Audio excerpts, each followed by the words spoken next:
live.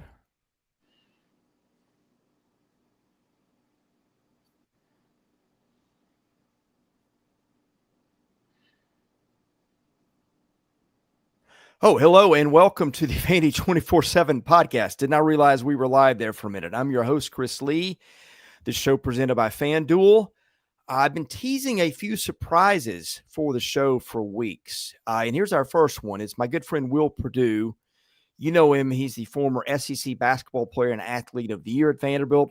Played on championship teams with the Spurs and the Bulls. Of course, a former Vanderbilt athlete, one of the most well-known ones out there. We'll talk about the upcoming season and Will's role with the Nashville Basketball Initiative in this. Before we get there, a reminder, we're brought to you by the Wash House. Commodore fans, don't waste your weekends stuck doing laundry when you could be cheering on the Doors at Wash House Laundry Center. We've got your back with our brand new pickup and delivery service. We'll pick it up, wash it, fold it, drop it back off, fresh, clean, and game day ready. They do everything but shut up your annoying dog. Perfect for busy students, fans, and Nashville families on the go. Schedule your pickup now at washhouseclean.com and anchor down with the Wash House Laundry Center. Thank you to Steve Andrews and the Wash House for being our presenting sponsor for basketball season. Vandy 24/7's football coverage, which we will not discuss today, is presented by former Vandy kicker Joe Bulovas with Bulovas Wealth Management of Raymond James. If there is one thing we all share, it is that our lives are all unique. At Raymond James, we believe that's worth celebrating because financial planning isn't just about numbers and figures. It is about creating the life you envision. So whether you're building a future or preparing for retirement, a Raymond James financial advisor can guide you each step of the way, all while following a plan that is uniquely yours. That is life well planned. To learn more, call financial advisor Joe Bulovas with Bulovas Wealth Management of Raymond James at 615-645-6742. Raymond James and Associates, member of New York Stock Exchange, SIPC. Also, we're looking for a sponsor for baseball season. So if you're interested in that, reach out to me at chrislee70@gmail.com if you're interested in that. All right, now for the show. Will, thanks for joining me. It's been a minute. You and I were doing these things for a bit there. A couple of seasons ago, life got busy for both of us, but we are back and committed to doing this through basketball season. I think you're going to be my guy most of the time. And if not, I think we got some contingency plans, maybe involving some of your even former teammates. But either way, really looking forward to getting this going back again for basketball season. Thanks for joining me. Well, looking forward to it, Chris. Yeah, I mean, we were kind of an item for a while, and then, we've both had some other opportunities come our way, so we haven't been together as much as we would like, and I think that's mutual. So looking forward to today and looking forward to the rest of the season. Listen, seems like and not just basketball, but Vanderbilt sports as a whole seem like they've turned the corner. Now, yeah. What can we do to keep that momentum going? In this case, what we're going to talk about today, specifically with the men's basketball program. Yeah. Well, and look, let's be honest too. When you and I were doing our thing, there just wasn't a lot good to discuss. I think both of us knew in our heart of hearts it wasn't going to work. I think we both, and not with you and I, but just with the content we had or the product we were covering. I think we both have a very different feel about how Mark Byington is running the program. Oh, there's no doubt about it. I mean, listen, I've been amazed that in this situation now and in this landscape of men's basketball, you're not just a head coach, you're a general manager. I mean, you're out there trying to identify talent. That's the interesting thing. Like, once you start playing games, there's literally somebody on the bench evaluating the talent on the other side of the floor, because you never know when one of these guys is going to become available, when they're going to hit the portal. So it reminds me of the days when I played. So think about this. I graduated in 88. And I remember when I first went to the Bulls, I walked into Jerry Krause's office. He was the general manager. And on his wall was this huge whiteboard. It had every single team, and it had every single player on every team listed. Now, you had guards were one color, forwards were another color, centers were another color, and those that played more than one position were two different colors, right? And that's the one thing that's interesting is that when you're playing these games now and you're going back and watching these games, you're evaluating players, right? And you're in a situation to where you're looking at, if that guy comes available, we want him. So it's almost like the general manager's constantly watching the waiver wire. When the season ends, you're looking at the transfer portal. How do we put together next year's team? And then when you put together a team, you've got to quickly figure out what this team is, what their identity is, what their strengths are, and what their weaknesses are. I think what all these coaches are trying to seeing now, Chris, is just how difficult what Calipari was doing at Kentucky, because he had turnover, because it wasn't about a transfer portal. It was about the number of guys going to the NBA or going overseas to play. I mean, he had a lot of one and done guys. So Mark has said on numerous occasions that, during that transfer portal time, he literally goes to bed at midnight, gets up at 5 a.m. and does that 7 days a week for about 6 weeks, trying to make sure that he puts together the best possible team with the resources that they have. And then now that the season is officially and practice has officially started, they got they got a scrimmage this tomorrow, right? Yeah, tomorrow night against Virginia. Right. And we'll see firsthand what this team is, what they look like. He was able to take some players from that nucleus and Tyler Tanner, Nickel, these guys, and kind of carry them over, which is so important. And now you fill in the fringe pieces. So it'll be interesting to see, what this team looks like. And if you go back and look at it, if I remember correctly, Virginia is a team that spent some significant money in the transfer portal. So they should have a pretty good team. So it'll be a good test for the Commodores. Yeah, I want to go back to Mark for just a minute.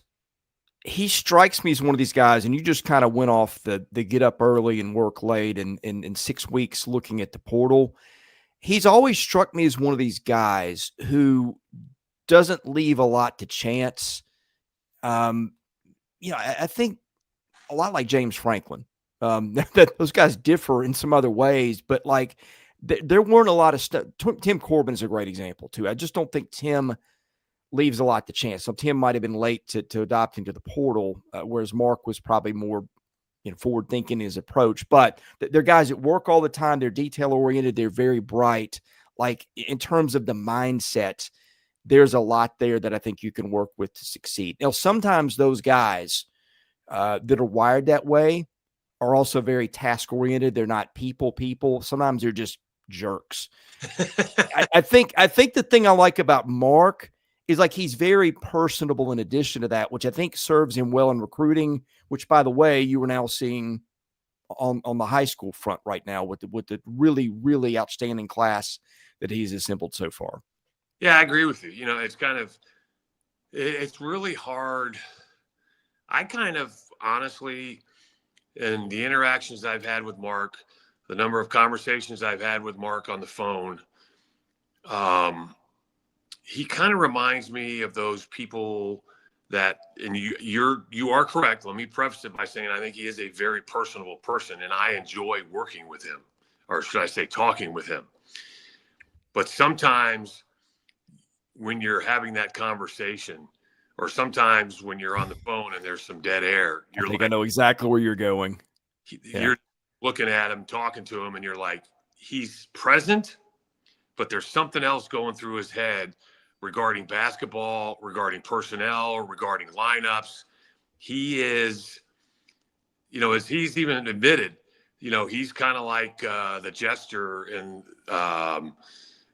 he's just got so many balls in the air regarding what he's trying to do regarding basketball at Vanderbilt. And I don't think there's enough hours in the day because he just constantly is focused on that. I can text him, I can call him, and I don't think it's intentional, but he may not text back or call back for a couple days because he's just got so much going on. And Not that he's distracted, but he's even admitted that once basketball started, he is so laser focused, Yeah. blinders on, and he very rarely has the time or allows himself the time, quite honestly, to kind of step out of that bubble. And thus, I think some people may think, as you pointed out, he's not personable. He is a jerk, and it's actually just the opposite. He's one of those guys sometimes you got to tell to take a breath, take a step back, remove yourself from the situation, because he's totally engaged, he's focused, he's locked in. And I think last year's results showed that. Yeah, and some of those personality traits I recognize. I am kind of come to terms with being ADHD. And like there's some great, like when you are really locked in on stuff, you are locked in. But there are like, something could be exploding in your house and you may not notice. And I think that's a lot of Mark. Like that's I see some things in him that are certainly present in me. So I think I can identify with where he's coming from. Let's talk just 2025, 26. I know you and Mark and some of the guys on the staff are close. You talk to them. You have, I think, seen some practices yourself. What is your impression on the kind of team they got? Now, we'll know a lot more maybe tomorrow night after that scrimmage, which David Lusky asks, is that open to the public? Yes, it's actually, I think they charge admission. It's not on TV, but yeah, you can come to the game. Yep. And that's kind of, let me just go back for a second about why we've started this Nashville Basketball Initiative, because this is the perfect time to mention that. And I'll go back to your question in a minute. But, I found it odd, and this isn't a criticism. I don't want people to look at it that way. But, winning cures all ills. They started winning last year. So you saw that Memorial was getting back to what it used to be as far as the attendance. But when Tennessee came to town, when Kentucky came to town, Alabama came to town, you still saw too many fans from the other team, right? Yeah. And I get it. So some people that, when you have season tickets and you can make a lot of money on those tickets, you sell them. I get it. When I played with the Bulls, I played with the Spurs. I understand. Golden State comes to town, and friends of mine that had Bulls tickets, they sell them because they make a lot of money. But we want to hopefully get to the point where, because it's much watch basketball, you don't want to sell them because you personally want to be there because something special is going to happen. But at the end of the day, I saw what they're charging $10, and I was like, that's kind of odd. But I think, Mark, I'm paraphrasing, this isn't exactly right, but they're saying, I think he said, if I remember correctly, and if I'm wrong, I apologize, but I think he said that they need the money for the program. Mm-hmm. Right? So they're hoping that they get a good turnout, and you pay your $10 and it goes to help men's basketball. I don't really have a problem with that, but I think that's why we're talking about this third-party entity in the Nashville Basketball Initiative, because he's admitted and accepted the fact that he needs help. So we're hoping that we can provide that help. We'll get into that more in a little bit, but let's get back to what you're talking about from a personnel standpoint. I mean, you're obviously talking about two guys that stuck around in Tyler Tanner and Tyler Nickel, right? Devin McLaughlin. That's the group that we're talking about, the nucleus that he's building around. And you're talking about Mason Nicholson is that kind of the guy that he's brought in as that post player that will allow McLaughlin to move back to the four, right? He's the guy from Jacksonville State. But at the same time, that's now the guy that he has to develop, right? If you want to be able to now take this team that made it to the NCAA tournament and then lost to St. Mary's in the first round, if you want to get past an experienced team like St. Mary's, right? This is where, Nicholson has to develop. This is where he has to kind of become that guy that can help McLaughlin, who played undersized in the post, move to the four. Then you can sit here and talk about how, you have two big post players that are physical, right? We already know about the point guards, as I mentioned, Tanner, and then the guy from TCU and Frankie Collins, right? Yeah. So the thing is, I think their starting five, quite honestly, is as good as any team in the SEC. But what we know is that you can't just rely on five guys, right? You're going to have to rely on a Chandler Bing, a Jaden Leverett. These guys have to be developed coming off the bench because you got to rely on those guys to kind of get you over the hump. You see it in the NBA, you see it in college. If you don't have depth, you can only go so far because eventually somebody's going to get hurt, somebody's going to miss a couple games. And the coaches right now, when they're in their meetings at this point of the season, they're asking themselves, okay, who's that guy that's going to step up? Who's that guy that we can count on? Who's that guy that's going to be accountable? Who's that guy that the coach is sitting there, he's just chomping at the bit, just give me my chance, give me my chance. And when he gets his chance, all of a sudden coach is like, yeah, I got to find a way to get that guy on the floor because he's going to help us win. And he's not a starter, but a guy coming off the bench. And then what does that do? That raises the competition level in practice. And then what does that do? That makes your team better. And that's what I tell people all the time. The competition level in our practices with the Bulls was over the top. Now, granted, we had Michael Jordan, Scottie Pippen, but when practice started, you competed. It got ugly because of it, the competitive level, the egos, guys wanting to prove themselves. And that's what made the games, I don't want to say easy, but what made us win a lot of games was because the practices that we put forth. I've been to the practices. I love how Mark runs his practices. I love the practice plan, but it's one of those things, right? It's kind of leading a horse to water. You can lay it all out, but unless the players fall in line, unless the players buy in, like you're seeing with football right now, the players that bought in, you have success. Mentioning that, did I see that correctly, that Vanderbilt is actually favored in that game? The LSU game? Yes. Yes, by 2.5. So, I mean, that's historic, right? Yes. But that's also the quality of players that Clark has been able to get through NIL, but also those players now buying in to what it is they're doing. And that's totally turned that program around. And that's what Mark's looking to do in basketball. I think he started that, but I think it's also the tip of the iceberg.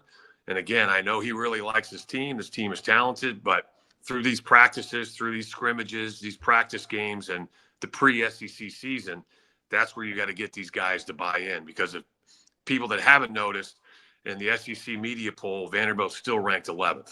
Now, being 11th in the SEC, that's going to get you in the SEC tournament, but we want to be able to get this team from a talent standpoint up into the top 5 to where we're constantly, one of those teams that can not only play for an SEC championship, but occasionally, I'm going to be realistic here, but occasionally put themselves, if things go well, you get a little luck, you stay healthy, has a team that's talented enough and good enough to make a possible run at a national championship. And that's never really happened at Vanderbilt.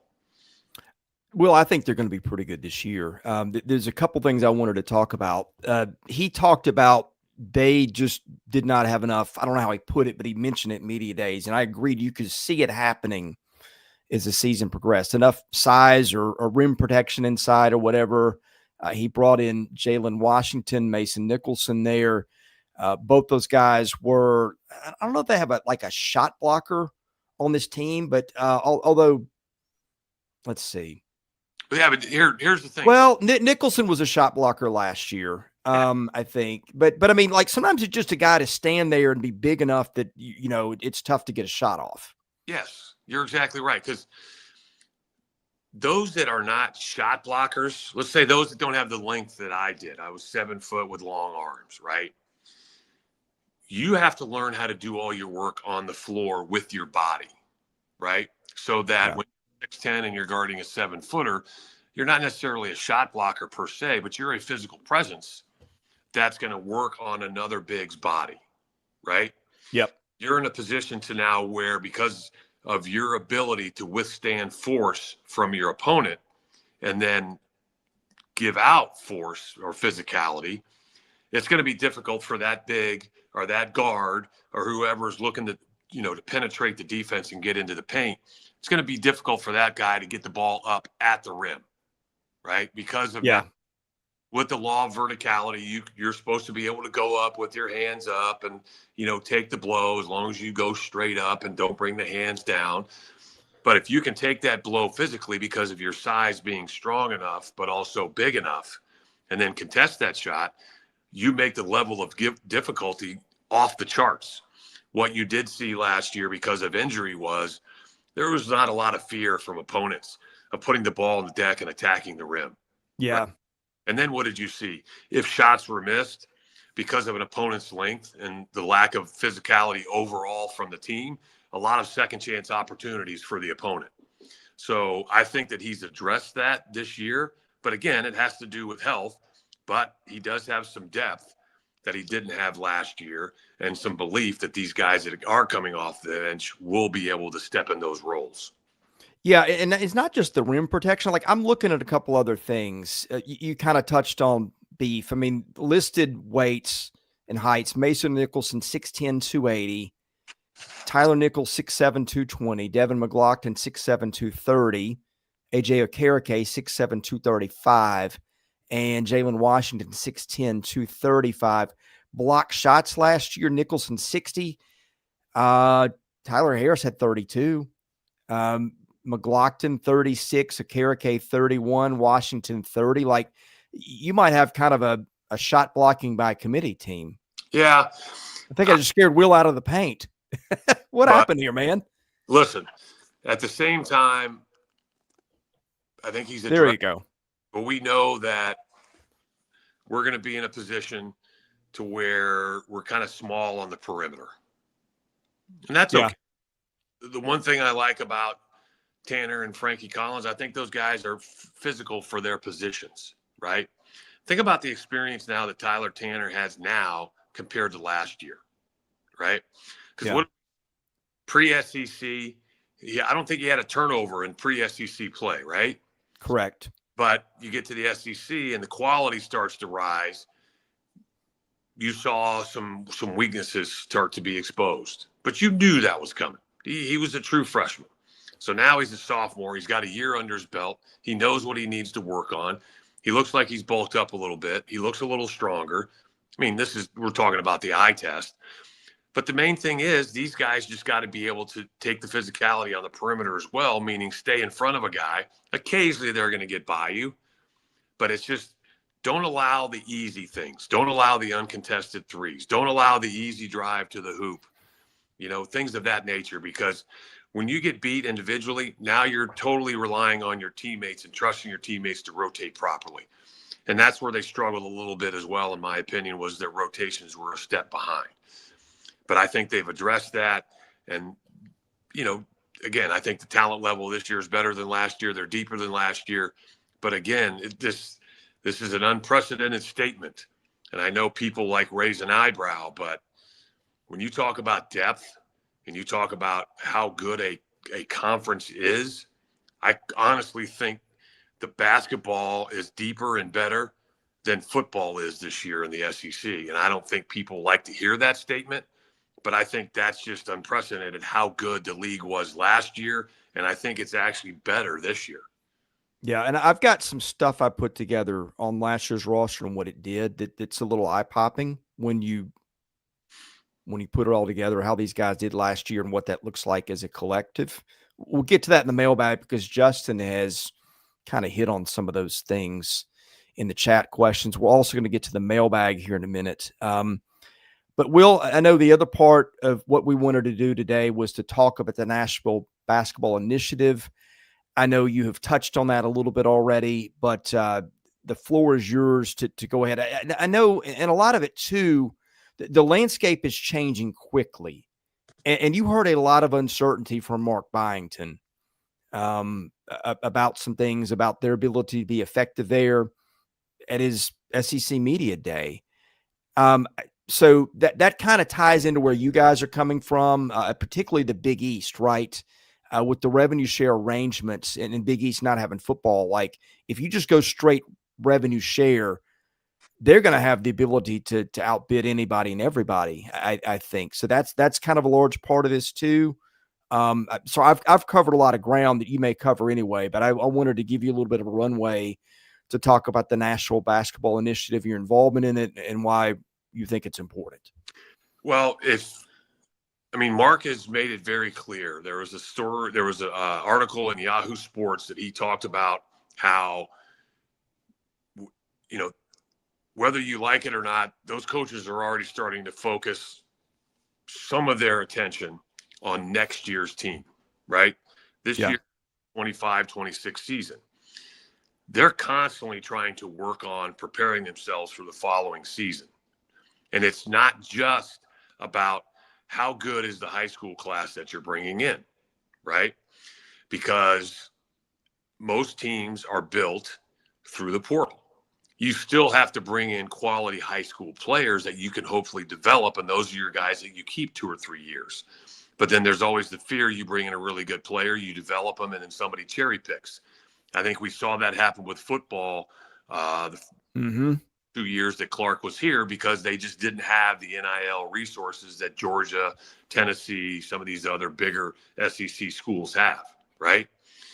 So now that doesn't happen anymore on the football side. We have to now make sure that that doesn't happen on the basketball side either, because Mark has stated in the Yahoo Sports article that as far as this team's locked in, right? But as far as next year goes and next season, 26, 27, they're way behind in NIL money and fundraising. And you can't just depend on, if a school thinks that, hey, Vanderbilt, Georgia, Alabama, Tennessee, Kentucky, the school itself can basically only provide, the SEC model is 15% of the revenue share. And that's then is $2.7 million. Now, currently, I think it's being reported that you have teams like Kentucky, Tennessee, Alabama. It's being reported that their, NIL budget is around $10 million. Whether that's true or not, it's a different story. But I can guarantee you, with Vanderbilt, who's around $5.5 to $7 million with their budget for this year's roster, 25-26, you can't tell me that they're just going to go, okay, next year rev share is 2.7 and that's all we have, right? That's not going to work. And if you're thinking that, the budget for next year is only going to be 2.7, you know where Vanderbilt's going to be in that SEC media guide poll next year? Dead last. And all of a sudden you're going to be like, okay, do you really think that Mark Byington wants to play in the SEC and basically enter a gunfight with a bunch of knives because the budget is only 2.7? So this is where you have to have a third-party entity, which all these schools have, to then hopefully help make up that difference, right? Yeah. Well, and I want to be clear about something too, Will. And sorry, if you had another thought, go ahead, and then I'll finish with where I was going to go. No, so is the Nashville Basketball Initiative just about NIL? Absolutely not. That's actually, to me, like third or fourth on the list. But I just wanted to bring that up because it's part of the equation. Because it's so important, because Mark's talked about, you have the base, which is rev share, and then NIL makes up the rest, right? Yeah. But also what we need to do at Vanderbilt, and I think this, the fans know this, we need to re-energize the fan base as well, right? And whatever term you want to use, I've had a lot of people that have reached out to me and refer to themselves as sidewalk fans, right? We want to get the sidewalk fan back into the fold, okay? The person that just sits there and says, hey, I can't afford to give $20,000 or $50,000 or $10,000, but, I can buy season tickets, but I want to be a part of this. I want to somehow get involved. And this is what I learned from CM Newton when I played at Vanderbilt, was everybody's important, but it's about manpower. It's about numbers, right? It's about developing that fan base.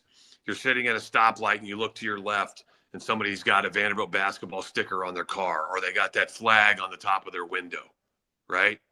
And you walk into their office and they have a basketball signed by, the basketball team that they bought at a charity auction because that's important to them. But also what we plan on doing is trying to cultivate those relationships to get these people back into the fold. Also, former alumni. We're doing a pretty good job getting, the guys from the 70s, the guys from the 80s, the guys from the 90s, getting them involved. And I understand those guys are older and more established, right? But we got to get back into the players that played at 2005 and 10 and 2015, 2020, get them involved back into the process. There's so many former players that live in Nashville that don't go to games because even with former players, apathy had kind of set in. So we got to get these guys to understand that this is now different. Just show up, watch the game, see if you like the product, right? Listen, we're talking about ways that anybody can help, right? It's a numbers game, but we have programs where you can sell your extra tickets to help benefit the program, to NFL games, NBA games, whatever it may be, any sports. We have a credit card roundup program. It's just, we're trying to take pennies and turn them into dollars and take dollars and turn them in, to hundreds of dollars and thousands of dollars. But at the same time, we want to have public events to where anybody can come. Yeah. A sidewalk fan can get involved. But we're, re-energizing, we're calling the rebounders on steroids to get former players involved and just kind of put together a support system for Mark and the current players. And Mark may come to us and say, hey, we got a player, but I need an extra $100,000 to get us over the top. Hey, Mark, we have that for you. We can help you do that. Or, hey, I need to endow a coaching position because I need to sign another coach, but it's not within the budget that the university gives me. Can you guys help me out? You know what? We can do that. Or can you guys endow a scholarship so I can go out and get another manager? Will, you're on mute. Managers, if you say a player invests 4 to 5 hours a day in preparation for a game on Friday, a manager's there 6 to 8 hours a day gets there before the players and stays after the players. So I think they deserve a scholarship. So can we help him endow a scholarship? Or who knows what they need? They want to take a trip to Europe and they need a few more dollars to help them do that and enrich these guys' lives. We want to be able to do that. But all this stuff, let's be very clear here, okay? We want to make sure we do all this stuff within the regulations set by the College Sports Commission and make sure that this money is run through, right, the clearinghouse. We're not doing anything under the table. No handshakes, anything like that. Nothing to get this program in trouble. Everything above board. And we just want people that want to get involved to do so. Well, it's funny. I don't think you and I really knew each other till 2020, and then we kind of became friends from there. But before that, I had long said, I think what Vanderbilt Athletics needs more than anything, and frankly, I think they need one of these for every sport, at least the men's major sports. It's just somebody to help raise money, provide for the needs where the school either has blind spots or just doesn't want to or whatever. And also I think the engagement piece, you're going to be very public facing. There's going to be opportunities for people to meet you that are watching and listening. I just think what you're doing, this is something that I saw a need for a long time ago before NIL was even a thing, just in terms of fundraising for the program and stuff like that and providing cool stuff for fans. I think what you guys are doing is 1000% needed. And I'm just really excited to see what you guys are going to do with this. Well, I think the best way to do this and describe this, to kind of put a bow on it at the moment, I started NBI to help cultivate relationships with current players, former players, the sidewalk fan, because what we found out, and this has been 2 years in the making, quite honestly, Chris, and I did a story the other day and it was hard, but I honestly just thought that, hey, I'm going to jump on this. I feel like I have a very good relationship with the people of Nashville. I developed a lot of fond memories. I think the fans did too. So I thought I was just going to run into Nashville, fling open the doors, and people were going to come running. Well, it hasn't been that easy, right? Yeah. I've had to knock on doors more than once. I've had to return phone calls that haven't been returned. I've been somewhat forceful at times. I've begged, I've pleaded, I've groveled, right? I just want people to give Mark and this team an honest chance, right? And just watch a game on TV, listen to a game on the radio, watch, go to Memorial and see a game in person and see if you like the product, right? Don't, Yeah. because I used to do this for the longest time, and I understand it's difficult not to, but don't judge Vanderbilt athletics on the past. Don't judge Vanderbilt athletics on how you were treated as an individual, because I can tell hundreds of stories about how I was treated that's probably not very favorable. But I've decided to try to put that behind me and think about the present and the future, and be very honest with myself and also those that I've talked to that this is an uphill fight. We're pushing uphill, okay? Because you and I used to talk about the apathy that had kind of set in amongst the Vanderbilt fan, and not just amongst basketball, football, and other sports. We can honestly say that the only person, well, that's not true. I mean, you could talk about the tennis program, the golf program, but unfortunately, as an Olympic sport, they just don't have the publicity that baseball, basketball, and football does. But Corbin, for the longest time, had the blueprint. Mm-hmm. His recruiting classes were top 5. Every year you saw the rankings, Vanderbilt baseball was in the top 5. They were a legitimate contender to win a national championship every year, right? And a lot of times you could honestly sit here and say Vanderbilt baseball is the best college baseball program in the country, right? And you mentioned about how he was kind of late to the party with NIL. I know because of his old school background, he didn't necessarily want to get involved with that. But what you saw was still doing an excellent job with recruiting and bringing freshmen in, but a great freshman class, having to now rely on those freshmen because, you're getting cherry picked from other schools, and now you're playing schools that are full of sophomores, juniors, and seniors that are really good. Now you go from a top 5 program to a top 10. Still pretty damn good, but not the expectations you have for Vanderbilt. So now he's gotten into the fold begrudgingly is probably the best way to put it, but you kind of have to do it. Mark and Coach Byington has said it. He's made it very clear. We want to be in the middle of this fight. We want to be in a position to where we're looking down at people, not looking up at people when it talks about rankings. And it's more than just NIL. NIL is a huge part of it, but it's about cultivating those relationships, getting players to practice. One of the things that CM used to always had was open practices, right? And on average, we had anywhere from 25 to 50 people a day at practice.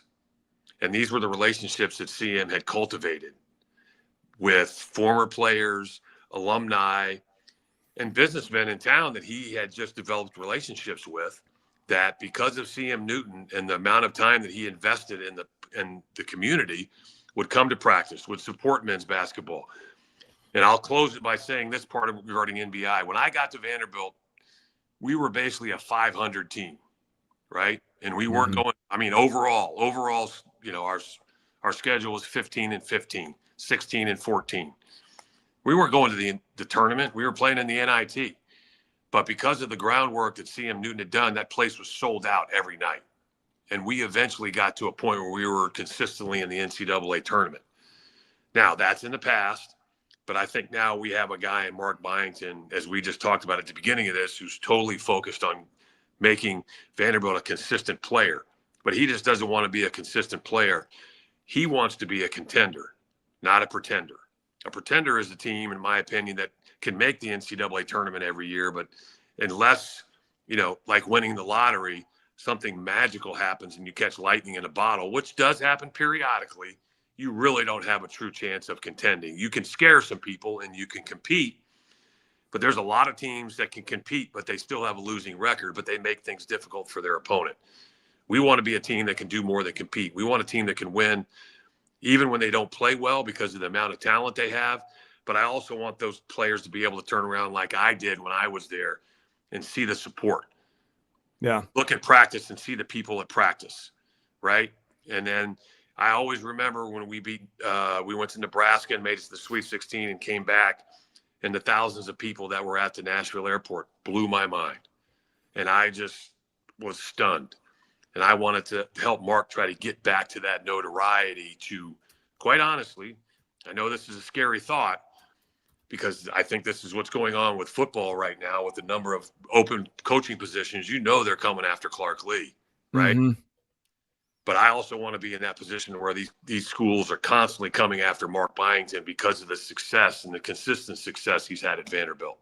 Yeah. I think teams are going to, and I think probably the biggest thing Candace Lee has done as athletic director was hire Mark. I think she made a terrific hire, and I'm hoping. I've enjoyed covering him. He's made it fun again, after a time where it wasn't for a long time. So yeah, it feels like they're set up for success, but you guys are filling in a lot of the gaps of the things that could go wrong on the horizon. And I think you saw a need for that. Well, I've got about 10 minutes before I've got to go to another platform to do another show. Well, I've got 20 minutes. I'm going to need to allow myself a little bit of buffer time, is what I'm trying to say. So with that, we've got to get into mailbag. I did want to mention a couple other things. Let me say one thing, Chris. Yeah. I think the best way to put it so people can truly understand what National Basketball Initiative is. I've used and maybe we need to get a mascot, but I think the Nashville Basketball Initiative is basically AFLAC. Right? Yeah. Great analogy. Because you just put it. We fill in the cracks. We provide where your insurance doesn't, right?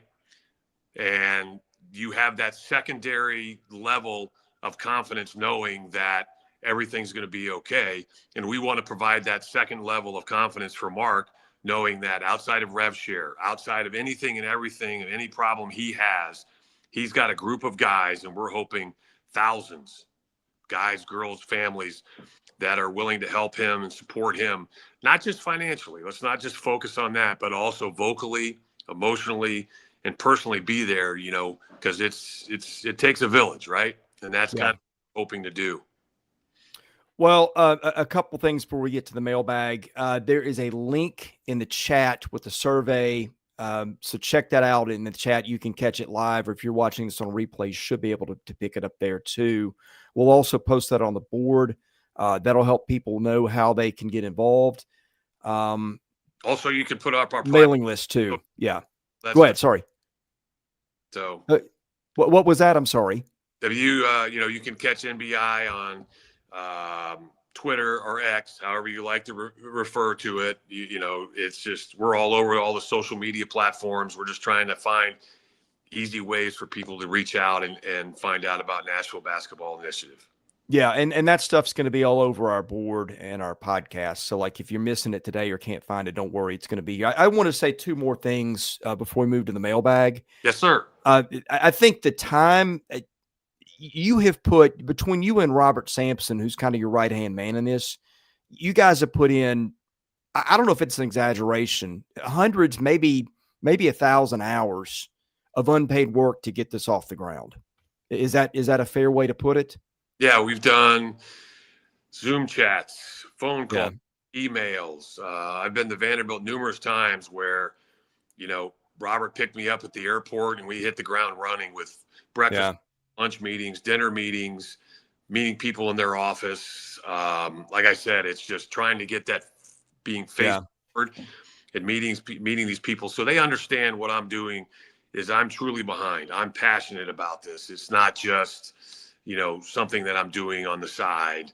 And like you said, I'm spending my own dollars trying to make this happen. Yeah.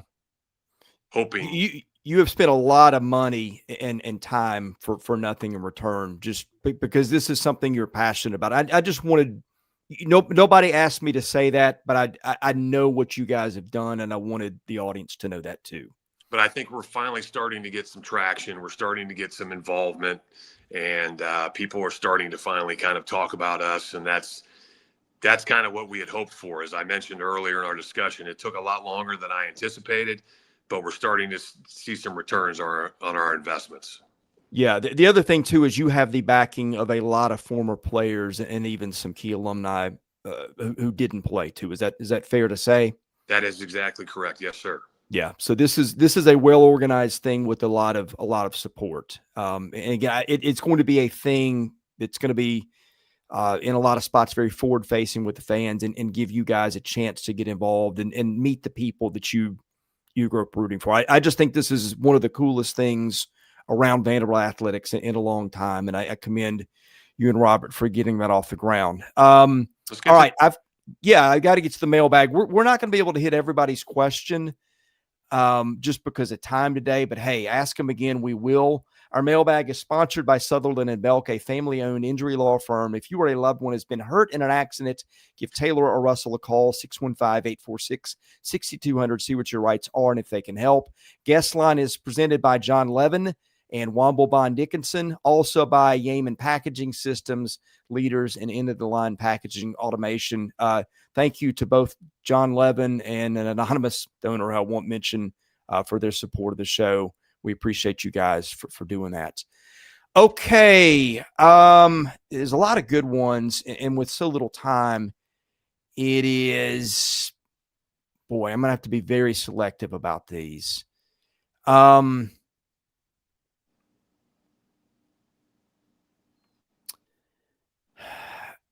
going to go with one Justin put in the chat because I think that's a place I wanted to go.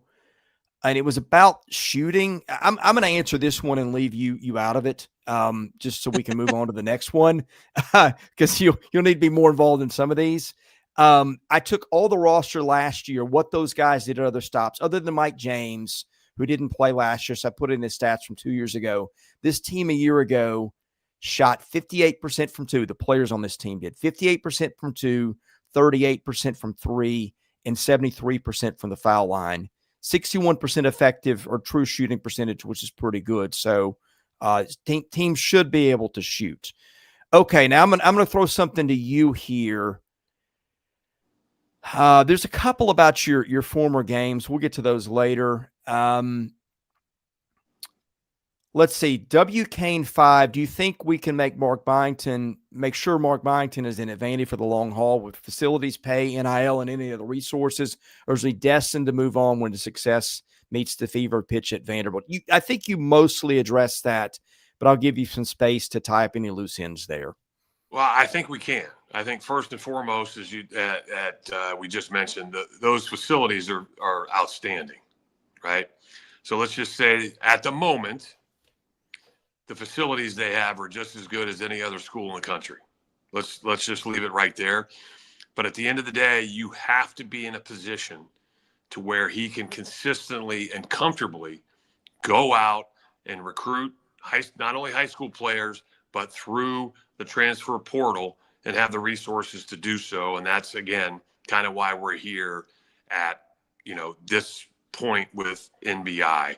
And the conversations I've had with Mark, the one thing that he continually says and harps on is, I have an agenda, and I don't plan on leaving Vanderbilt till I've accomplished this agenda.